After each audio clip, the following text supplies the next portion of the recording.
ఏ అమ్మాయికి జరగకూడని దారుణం నీకు జరిగింది. నిజంగా చాలా అన్యాయం జరిగింది, కాదన్ను.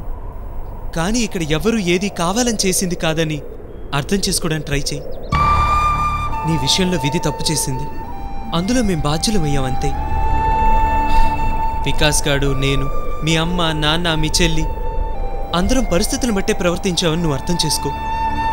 నువ్వు అమృత స్థానంలో లేకుండా మాలో ఎవరిగా ఉన్నా నువ్వు ఇలాగే ప్రవర్తించుంటే దానివని తెలుసుకో.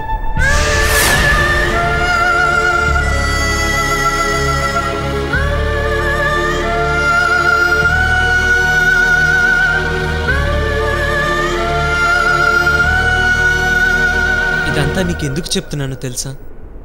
నీకు వచ్చిన కష్టాన్ని మరో కోణంలో ఆలోచిస్తామని.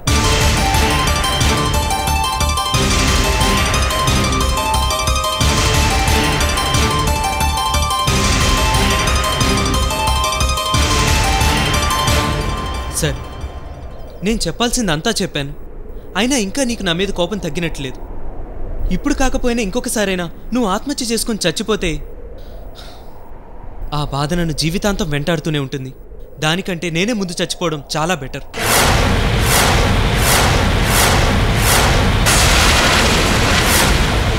అవును, చచ్చిపోతాను.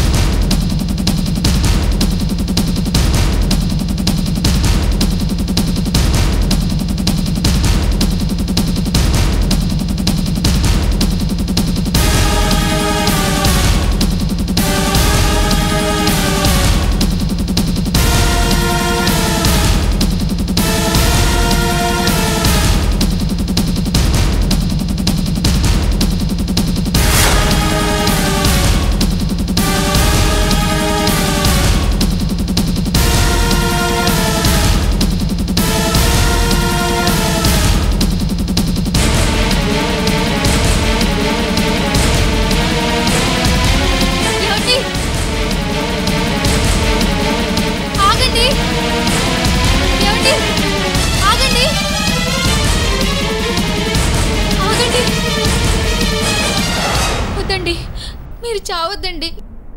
భయంగా ఉందా? చావడానికి లేని భయం చావు చూడటానికి ఎందుకు? అందుకే మనకు మనంగా చావు దగ్గరికి వెళ్ళకూడదు. ఎప్పుడో ఒకప్పుడు అది మన దగ్గరికి ఎలాగూ వస్తుంది. ఈలోపు కంగారు పడి మనం దాని దగ్గరికి వెళ్ళడం కంటే మనకున్న లైఫ్ని మనం లీడ్ చేయాలి. అది ఆనందమైనా కష్టమైనా తప్పదు.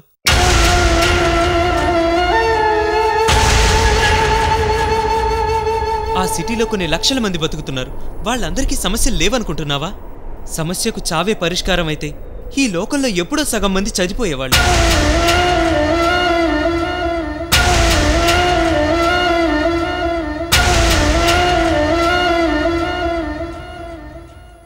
ఇప్పుడు నువ్వు ఇక్కడి నుంచి కిందకు దిగి చచ్చిపోతే రేపు ఈ పాటికి నీ ఫోటో అన్ని టీవీల్లోనూ పేపర్లోనూ వస్తుంది. వాళ్ళు నీ గురించి న్యూస్లో ఏం చెప్తారో తెలుసా?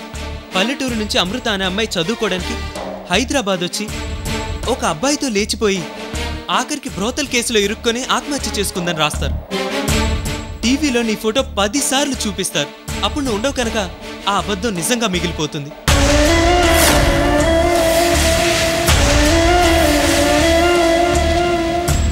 నువ్వు బ్రతికుంటే ఎప్పటికైనా నీ మీద పడ్డ మచ్చను తుడిచేయచ్చు.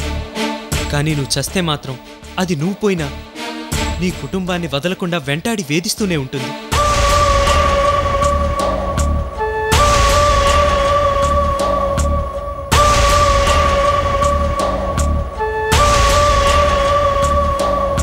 నువ్వు బ్రతుకు మీద నిరుత్సాహం నుండి అసలు నేనేం తప్పు చేశాను, నేనెందుకు చచ్చిపోవాలనే డిసైడ్కి రా.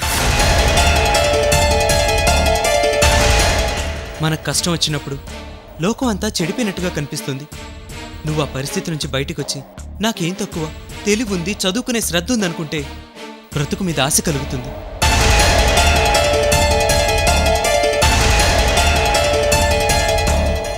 నువ్వు మీ ఊరి నుండి సిటీకి ఏ ఆశయంతో బయలుదేరావు దాన్ని వదిలిపెట్టకు.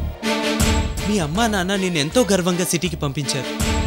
నువ్వే రోజుకైనా గొప్పదానిగా మీ ఊరెళ్ళి నీ వల్ల తలదించిన మీ కుటుంబం మళ్ళీ తలెత్తుకుని గర్వంగా తిరిగేలా చెయ్యి.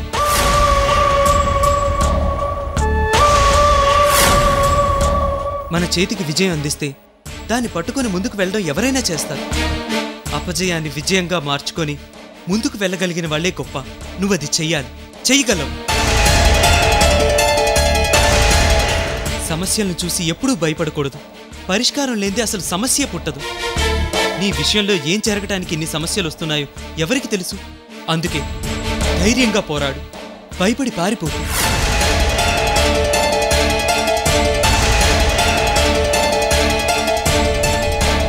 ఇప్పటి వరకు నా శక్తికి మించి నీకు ఇన్ని మాటలు చెప్పాను. నేను కూడా జీవిత పోరాటంలో ఇంకా సతమతమవుతున్నాను. నేను చెప్పిన మాటలు నీకు నిజం అనిపిస్తే చనిపోవాలనే ఆలోచన నీ మనసులోకి ఎప్పుడూ రానివ్వకు.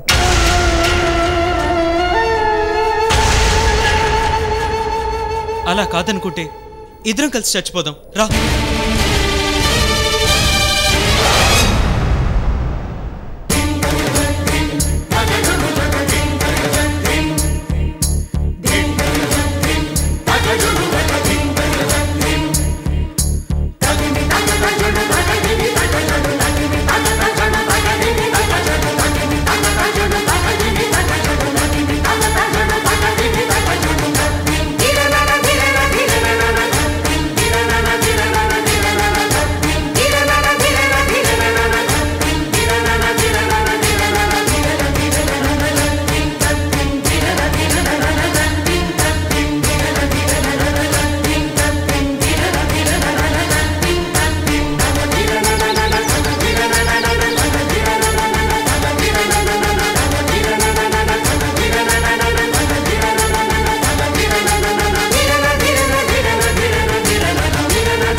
నా మాటలకు విలువిచ్చినందుకు చాలా థ్యాంక్స్ అమృత. నేను చేయగలిగినంతలో ఒక మంచి ఫ్రెండ్గా నీకే సహాయం కావాలన్నా చేస్తాను. అలాగే నీకెప్పుడూ తోడుగా నీ ఆశయానికి అండగా ఉంటాను. రా వెళ్దాం.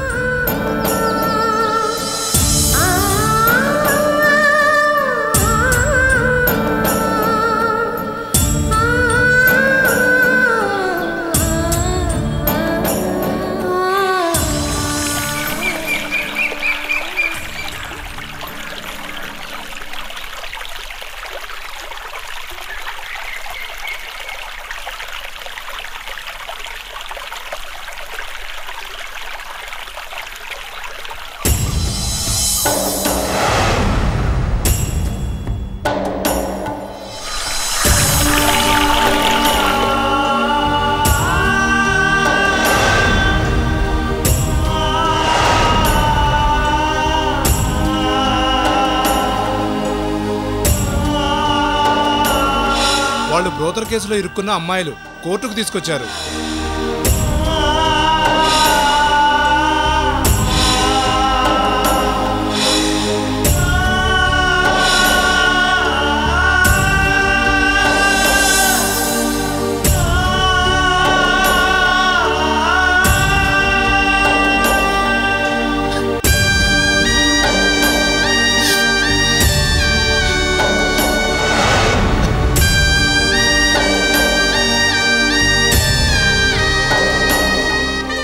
బావా, చెట్టంత మనిషి నువ్వు ఇలా ఏడుస్తుంటే నాకేం అంతు పట్టడం లేదు. నిన్ను ఎలా ఓదార్చాలో కూడా నాకేం తెలియటం లేదు. ఊరుకో బావా.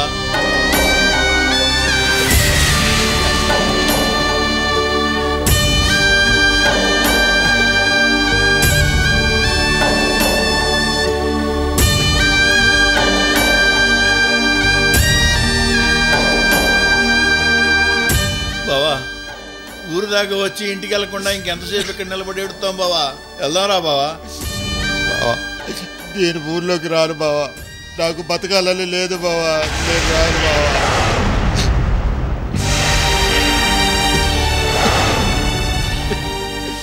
బావా, ఏంటా మాటలు? ఊరుకో బావా. మనసులో అలాంటి ఆలోచనలు రాని బాగు బావా. నీకు పుట్టలేదు అనుకున్నావుగా, వదిలేయి. దాని గురించి ఆలోచించడం వదిలేయి బావా. ప్రేమకు గారాబానికి తేడా తెలుసుకుని క్రమశిక్షణతో పెంచావు. దానికి అది వంట పట్టలేదు, నిన్ను అర్థం చేసుకోలేదు. పోతే పోని రెక్కలొచ్చిన పక్షి, నువ్వేం చేస్తావు బావా? దానికి దీన్ని ఏం తక్కువ చేశారు బావా. నా స్తోమతకు మించి దాన్ని చదివించారు బావా. మనకి ఆస్తి ఐశ్వర్యాలు లేవమ్మా. నేను నీకిచ్చే నిజమైన ఆస్తి చదువు. బాగా చదువుకొని వృద్ధులోకి రమ్మని ఆశీర్వదించాను బావా. ఇప్పటికి ఊళ్ళో అది చేసిన పనికి పరువు మర్యాదలు పోయి జీవోత్సవంలాగా బతుకుతున్నాను బావా. చచ్చిందిలే అని సరిపెట్టుకున్నా. అది ఇంకా నన్ను చంపుకు తింటుందని ఊహించలేకపోయాను బావా, ఊహించలేకపోయాను.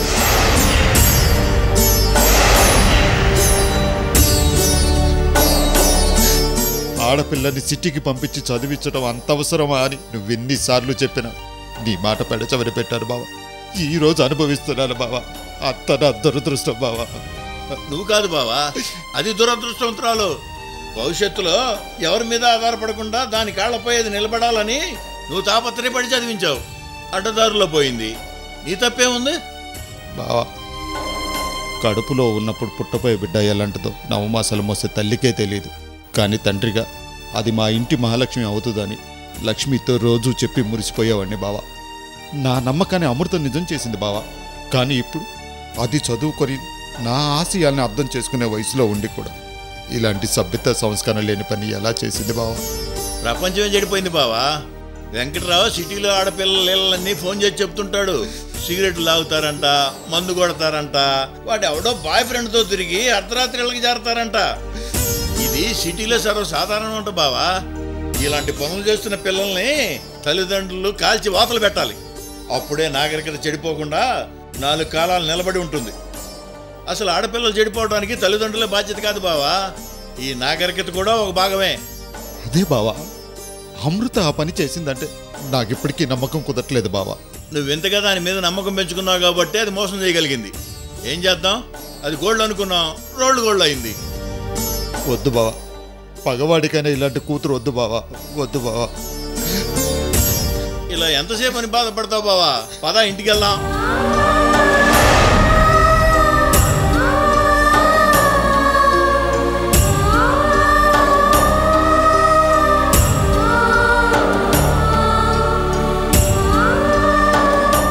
ఎలా రాను బావా? ఇంటికి వెళ్ళంగానే నీ చెల్లెలు అమృత గురించి ఏమన్నా తెలిసిందా అని అడుగుతుంది. ఏం సమాధానం చెప్పాలి? నీ కూతురు వ్యభిచారం చేస్తుందంటే ఏ తల్లైన ప్రాణాలతో ఉంటుందా బావా? చెల్లెమ్మకి ఈ విషయం ఏమి చెప్పకు బావా. నువ్వేం తెలియనట్టు మామూలుగా ఉండు. అదే ఎలా ఉండాలి బావా?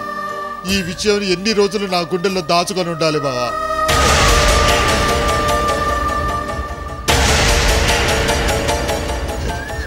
బావా, నువ్వు నాకు ఒక మాట ఇవ్వాలి బావా. ఏంటో చెప్పు బావా. ఒకింట్లో ఏదైనా విషయం జరిగితే అది నువ్వు ఊరంతా చెప్పేస్తావు. నీ నోట్లో ఏ విషయం దాగదు బావా. అమృతని పోలీసులు కోర్టుకు వ్యభిచారిగా తీసుకొచ్చారనే విషయం నువ్వు ఎవరితోనూ చెప్పకు బావా. అలా నువ్వు చెప్పనంటేనే ఇంటికి వస్తారు, కాదంటే కాటికి వెళ్తారు బావా. ఇప్పటికీ అమృత చేసిన పనికి అవమానాన్ని భరించలేకపోతున్నాను బావా. ఈ విషయం కూడా నలుగురికి తెలిస్తే నేను కాళ్ళు పట్టుకుంటాను బావా. బావా దయచేసి ఈ విషయం ఎవరికి చెప్పద్దు బావా. నేను నీ బంధువునే కాదు బావా, నీ స్నేహితుడిని కూడా, నీ మంచి కోరేవాడిని. ఏ విషయం ఎవరికి చెప్పాలో ఏది చెప్పకూడదో తెలియని అమాయకుడిని కాదు. అమృతుని నేను కూడా కూతురులాగే చూశాను. నువ్వెంత దుఃఖంలో ఉంటే స్నేహితుడిగా ఓదార్చాల్సింది పోయి పుండు మీద కారం చల్తానా? ఈ విషయం ఊళ్ళో ఎవరికి చెప్పను అని నీకు మాటిస్తున్నాను బావా.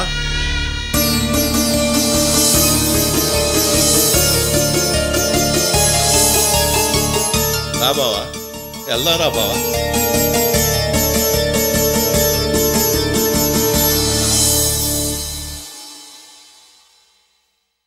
అబ్బా, కదలకుండా కూర్చోవే.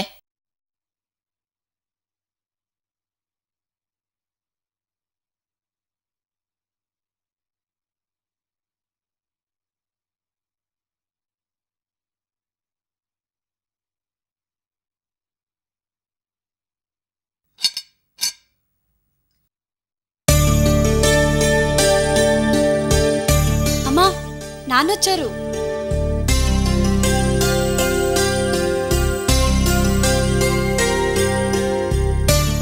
నాన్న, నాకివ్వు నాన్న బ్యాగు.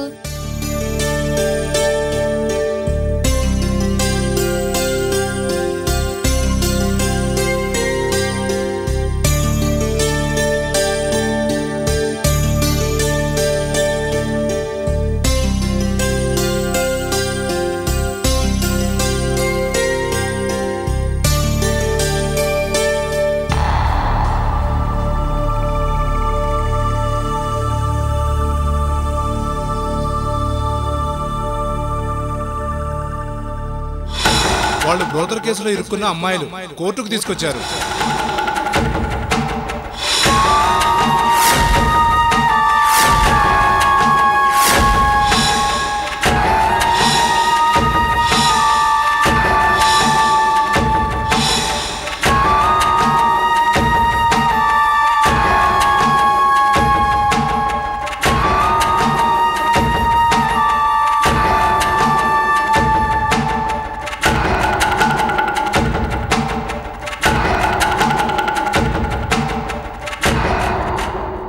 వెళ్ళిన పని ఏమైందండి? లాయర్ గారు ఏమన్నారు? ఇంకో వాయిదా ఉంది, అప్పుడు కానీ కేసు విషయం తెలియదన్నారు. మంచినీళ్ళు తీసుకోండి. వద్దు లక్ష్మి.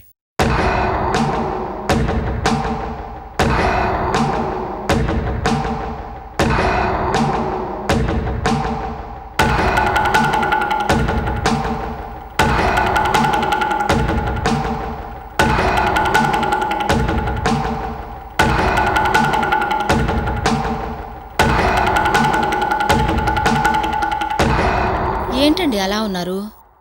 అసలేం జరిగింది? అబ్బే ఏం లేదులే, నువ్వు వెళ్ళి పని చూసుకో.